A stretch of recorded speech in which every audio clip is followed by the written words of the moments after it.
মুন্সিগঞ্জ গজারিয়ায় মেঘনা নদীতে দুটি স্পিডবোটের মুখোমুখি সংঘর্ষে নিহত ৪, আহত ১। ঘন কুয়াশায় মুন্সিগঞ্জের মেঘনা নদীতে গজারিয়া কালীপুরা এলাকায় দুটি স্পিডবোটের মুখোমুখি সংঘর্ষে ৪ জন নিহত হয়েছে, আহত হয়েছে আরও একজন।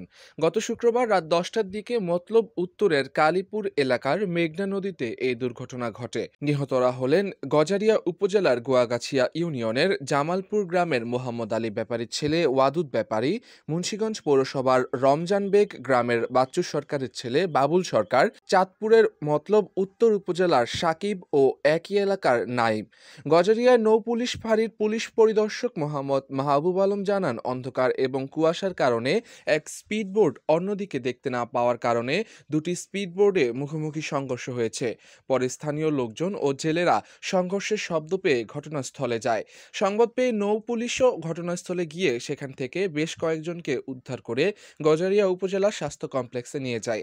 তিনি আরও জানান, তবে এই ঘটনায় দুর্ঘটনা কবলিত স্পিডবোট দুটি পাওয়া যায়নি এবং ওই দুটি স্পিডবোট রাতে এখানে কি করছিল বা কোথা থেকে এসেছে বিস্তারিত জানা যায়নি।